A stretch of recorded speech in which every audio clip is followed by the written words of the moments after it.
Three. Hi, welcome to another exciting episode of the Andre The Beast Crayton Show. Today, we're going to talk about what it's like to have a destination in sight and the paths that we take to get to these destinations. Today on the show, we have a young man whose journey is definitely in sight. He's going to share with you what it's like to spend time helping others and still not forgetting your purpose and what your journey is about. I'd like to welcome to the show, John Downing. Welcome to the show, John. How you doing? Hey, good. Thanks for having me. You know, let's get right down to it. Just tell the viewers a little bit about you before we get into all of the things that you're doing to get to your purpose in life. Absolutely. Originally from Northwest Ohio, got that Rust Belt work ethic. Son of a psychologist and speech pathologist. Youngest of four. We all believe in service to others. It's part of our family's core tenets.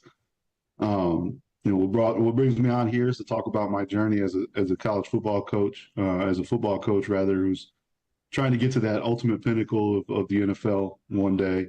Mm-hmm. Currently though, it's a passion and, it's a part-time job for me now. I also have a career in corporate America with a background in finance. Right now I'm working in, remote and technology is my day job. So, that's me in a nutshell. What part of Ohio or were you from before you wound up moving to where you're in? What part of the state are you in now? North Carolina? Yep, I'm in Charlotte, North Carolina now. So I grew up in Toledo, Ohio. I came down here for school in Charlotte and just never left and stayed down. I know you said you're in Indianapolis. I actually have family in Indianapolis as well. So best place in the world, man. Shout out Naptown. Yeah, Toledo's not that far from here. But you wind up going to North Carolina for school or for family, for business. Why did you wind up going to North Carolina? I went to University of North Carolina at Charlotte before they had a football program. Okay. While I was there, I was blessed enough to play some indoor football there, and that's kind of how I got my coaching start. Was fast forward about a decade or so, I started coaching in indoor ball and kind of liaise that to get to the college level and just continue just trying to climb those rungs. When you say that you started at that level, mm-hmm. Did you see a need? Because usually when we're talking about journeys, there's the passion and then there has to be a need. And usually when there's a need, a lot of opportunities begin to open up. Is that kind of like what happened to you when you went to school there and you saw the need for this and then you created an opportunity and then go on from there? Yeah, absolutely. It's always been football was my first love, of course. So, my need was to get to the league. So that's kind of how I just started in indoor and kind of liaised from there to Johnson C. Smith and HBCU in Charlotte. And while I was coaching with the Carolina Energy and Arena team in Charlotte, Coach Blunt was great enough to allow me to come in and volunteer as an assistant D-line coach. And, it's kind of led me to where I am today. I spent 2 seasons there and moved over to Wingate University where my head coach was the legendary Joe Reich. That last name. That's Frank's brother, Joe. Yeah. Mm-hmm. And so he's the AD at Wingate now. He just retired after last season and handed the keys to my defensive coordinator, who I had at the time, Rashawn Jordan, which is amazing. I'm glad Coach Jay got that opportunity and is going to be able to run with that. But I was the assistant D-line coach there and ended up going to Edward Waters, an HBCU down in Jacksonville, Florida, with an opportunity to run my own room and be the primary D-line coach there. And really enjoyed that. I spent a season out there and then, just naturally, my fiance stayed back in Charlotte. And at the time, on the contract I was on, it was just tough paying rent in 2 cities. So I ended up coming back to Charlotte. I interned at my alma mater, Charlotte, for the first week before we reported to camp at Wingate. And then in 22 at Wingate, we set a ton of records in the school. We had the first 11-win season. We had 60 sacks and 141 TFLs, which is pretty much Madden numbers, Right. Blessed with great great talent, great kids, and great, just opportunities. You got to be incredibly lucky to amass that amount of sacks. It's not just coaching. It's not just the players. It's you got to be in the right place at the right time on some time, and some things got to go right, So, Well, you mentioned something, John. You mentioned all these different schools, but a lot of these people need to understand. A lot of these schools that you coached at, it was more. Was it intern driven a lot just to get your most name of it, out yes, there? sir. Yep, most of it, yes, sir. And it was an opportunity to attach myself to some different coaching trees, and then I was at Gardner Webb this past fall, which is an FCS program, and switched sides of the football. I went to the offensive line and quality control for Gardner Webb. And we won the conference, and the head coach moved on, and I wasn't part of the support staff that went with him. So now that leads me to Graceland, where I'm running my own room again. But yeah, a lot of those opportunities, with the exception of Edward Waters and Graceland, were volunteer intern opportunities. How hard is that for you when you're dealing with? And I think I shared with you my experience with IU and coming on as an intern. I was like, hey, I want money. How does that? And don't get me wrong, I admire that fact. When opportunities happen, sometimes you have to donate your time to show what you're worth. But you left your fiance as well. How strenuous was this on your relationship, building a family and still trying to pursue your career? Because you got to start at that college level to some degree to even get your name out there. Yeah, it can be incredibly challenging. It's not for the faint of heart, professionally and personally. I'm blessed with a fiance who's very independent, and she gets enjoyment in her day, and sometimes being able to unplug and doesn't need me right there next to her to wind down from a day of work. And we kind of thrive through it. Honestly, it made us better. There's we talk about the Journey song "Faithfully," and he says loving the music, man, always ain't always what it's supposed to be. We always say loving the football, man, ain't always what it's supposed to be. And, but they also say that we get the joy of rediscovering each other every time I come home after a season.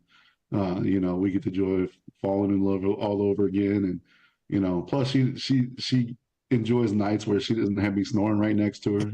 So what are some of the things that you have to really, as an intern, let's look at your life from an intern, because you mentioned your family roots is about service oriented and giving. I like that. But there comes a time where you can give so much and you really want something in return. What were some of the moments in your life through this journey that you had to really look at it and question yourself, is it really worth it? Sometimes the coaching cycle can be tough. This one was pretty tough, because I had we had the record-setting year at Wingate in 22, and that allowed me to get an opportunity and intern during minicamp with the Jaguars last summer with the defensive line, and shout out to Coach Buckner as well, because that social media was a key I used. I found him on Facebook and sent him my resume, said I love to intern and chat with you and see what it's about at that level. And he was like, yeah, I'll set it up. So, shout out to him for that. And what was that like? Wait a minute. Don't try to sugarcoat that shit, man. Come on. Not everybody gets to, even get an intern to say, come in, this is NFL. This is the moment that, forget all the other stuff. You just had somebody from an organization that says National Football League look at your resume and say, you know what?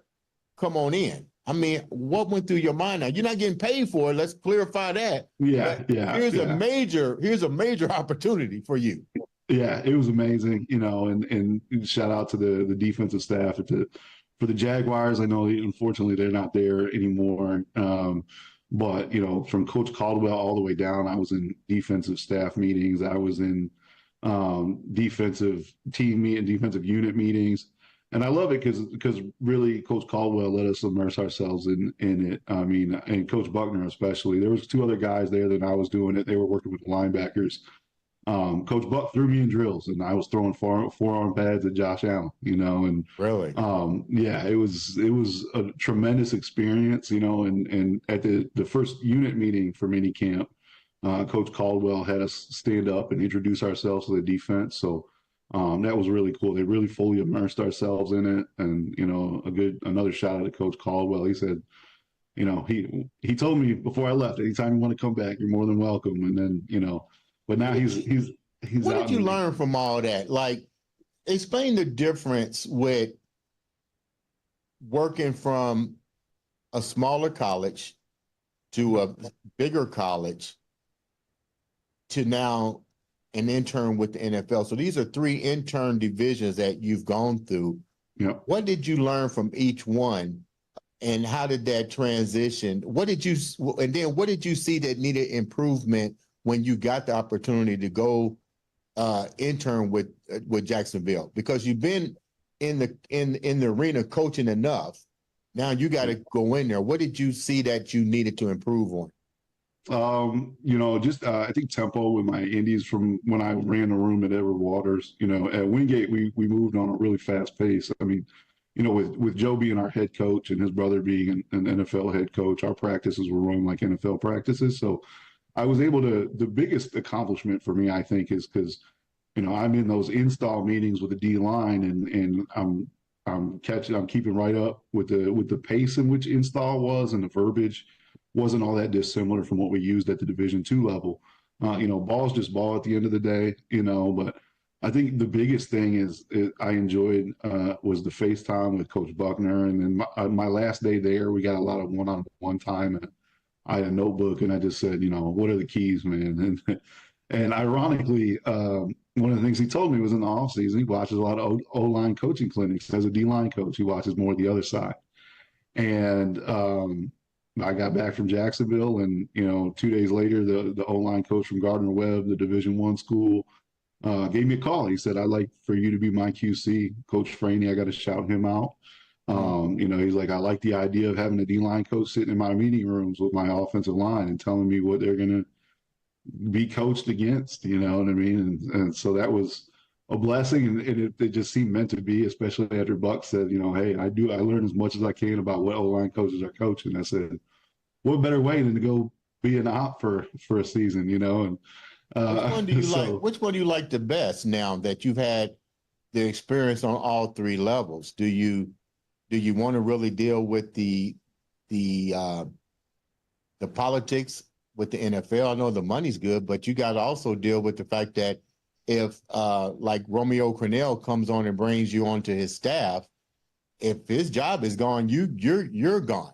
You know what I mean? If he doesn't have a productive season, you're gone. If the defensive or offensive line messes up and you're the head coach, you're gone. Is the pressure different? Do you want to accept that kind of pressure, or do you want to accept the pressure that may come from a D1 or a smaller school where you don't really have that kind of pressure? I want to go to the league. I want to be at the top. I always envision everything I do. I try to be the best at it, and I try to be, the best one around. And we're primed and set up at Graceland right now. We'll probably have the best D line in the NAIA, and I'm not just saying that because I'm there.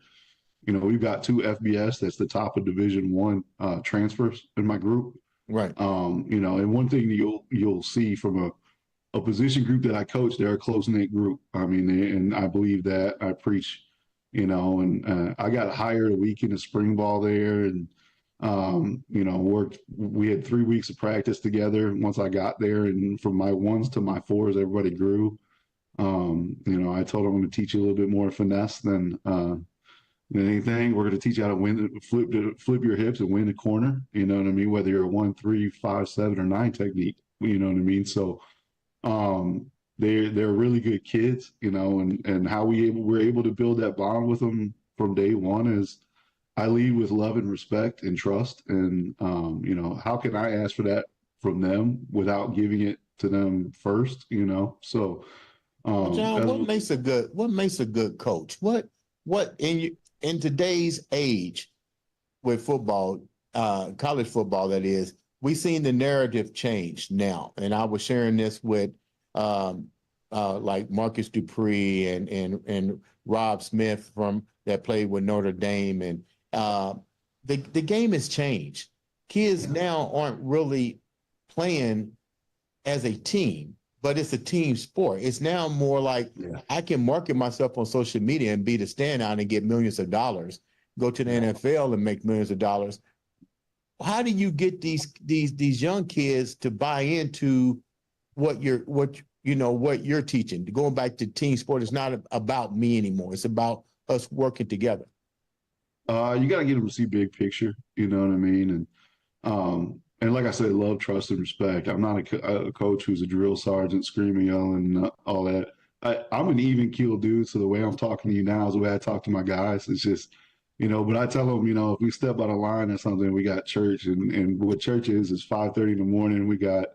We'll be on the field doing workouts, and we'll do a full Indy. Like that's right. Because if we're screaming and yelling, we're not going to get you better. We're not getting ourselves better. But if we have to do church, we haven't had to do it, so that's a good thing. They saw what church workout was, and we're like, no, we don't want to do that. So, but we be getting work in and getting better that way. But, like you said, you got to really connect with the kids. You got to be a genuine entity. You got to be genuine and be yourself, and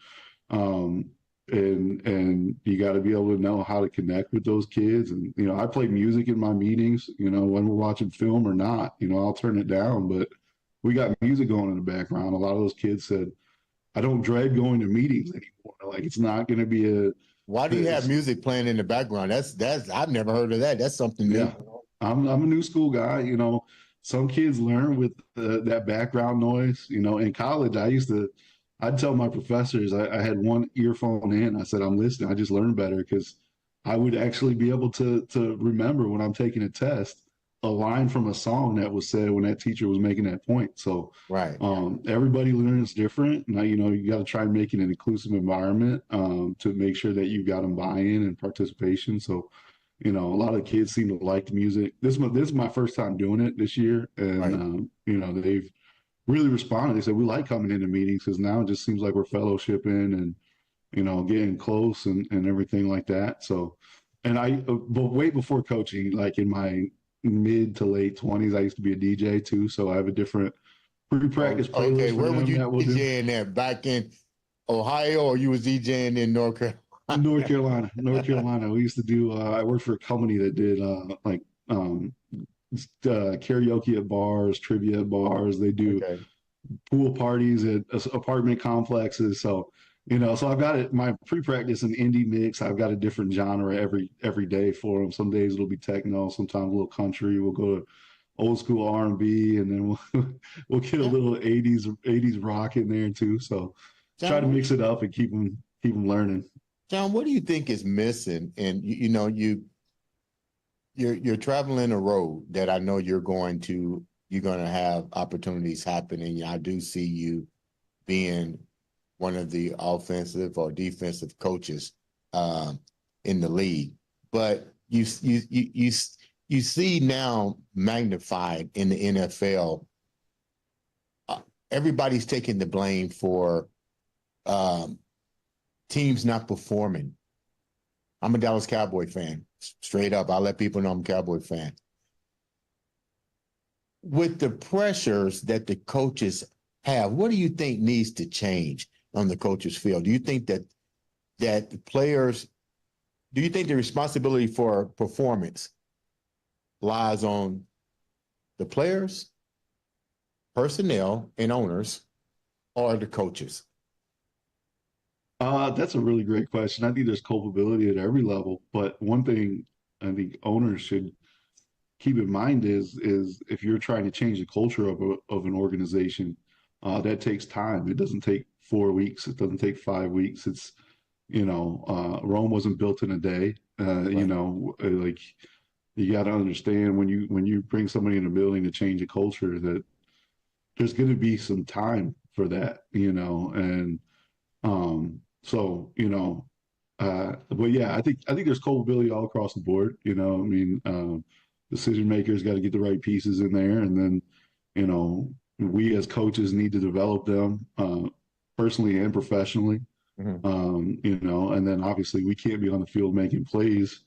So, for the players, it's got to be, what are you doing to make sure that you're ready when your time comes and your number is called, Um, one of the things I tell my guys all the time is, you might not be a starter, but you got a role to play, and we're going to count on everybody to come up big at some point during the season. You know what I mean? It's a long season. It's a marathon, not a sprint. And especially when you get to bonus time. That year at Wingate in 22, we played 14, 15 games, which for a Division II, you usually don't get to play that many games. So I mean, we went the length of almost a full NFL season.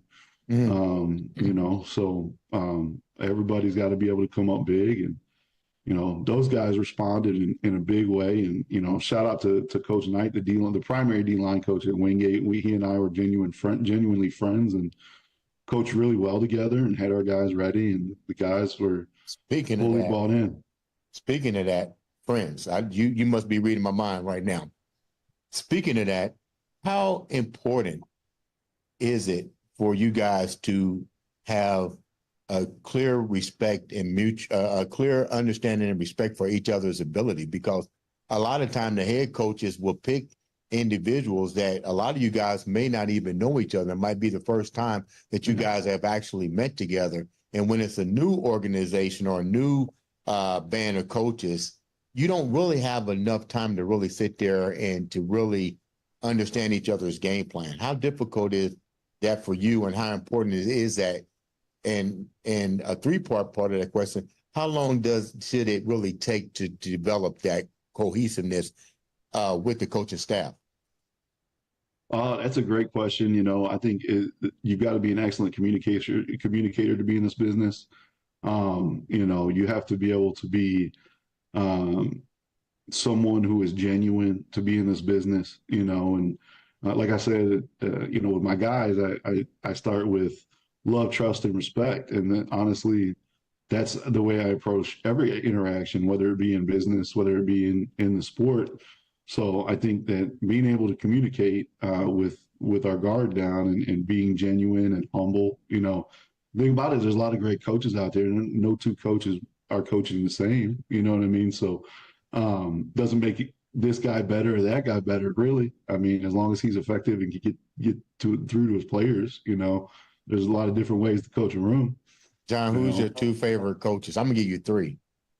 Okay. NFL, not college. Okay. Your three NFL coaches, and why? All right. First, obviously, is Carl Dunbar, the D-line coach for the Steelers. He's a mentor of mine. We first connected over on Instagram in 2020, and he coached the Vikings when Jared Allen was there. He's with the Steelers. He coached with Napier in Alabama under Saban.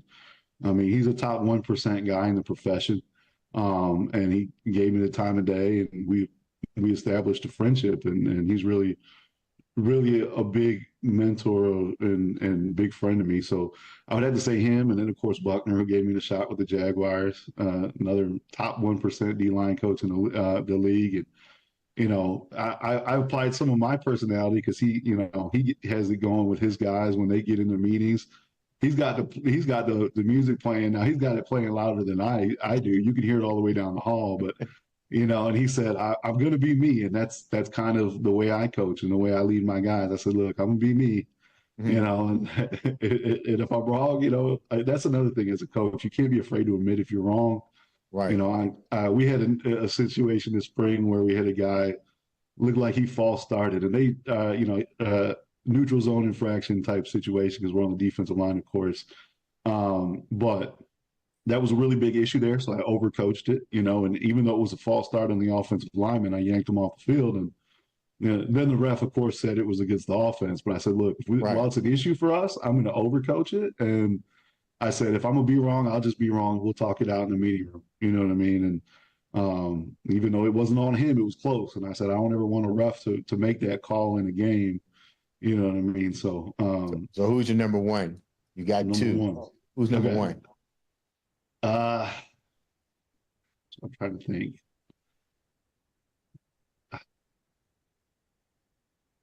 I don't know. I think there's so many. And then I'm biased. He's not active right now, but I'll say Frank. You know, getting the opportunity to learn from his brother, and there were a lot of Frank-isms in there too. Even though Joe is his own guy and Joe ran it, but that's a tremendous, tremendous family. You know, I only met Frank the one time when we played in the playoffs against Benedict. But they were raised the same way, Rust Belt people from outside of Pittsburgh, and you know, they're, you know, from a humanistic standpoint, I think Joe's is probably the best head coach I've ever coached under. I know you get a lot of the same from his brother, so I would say Frank. You know, we're big Frank Reich fans too. What do you think needs to happen globally in the football spectrum for coaches like yourself to get a fair shot at an opportunity, no matter what level that it may be? What do you think needs to happen? Because this is why I say this. This is why I say this, John. We see different areas of football. Let's stick with the NFL for a minute. Mm-hmm. You see those coaches that have a tendency to keep repeating, bringing in their staff, keep bringing the Bill Parcells, the Bill Belichick, to keep bringing in. You never really see any new faces coming into the league. And then you see individuals like Eric Bieniemy, who had an outstanding college career, but not so much a standard NFL career, but is awesome as an offensive coordinator, or in the league that won't go, you know, for whatever reasons, to a head coaching position. What do you? I know this is being objective, but you're still having doors opening up. So I don't want people to. I don't want to put you in a situation where you're being too criticized, but you still see what's going on. What do you think needs to happen so everybody like yourself can get a fair opportunity, or even get a chance to knock on the door and say, this is what I bring to the table? I think thinking outside the box, you know, being able to do that rather than the old tried and true method. You know, I'm a guy who's got a lot of experience on my resume, but I'm a guy who's done it with a full-time day job. Right.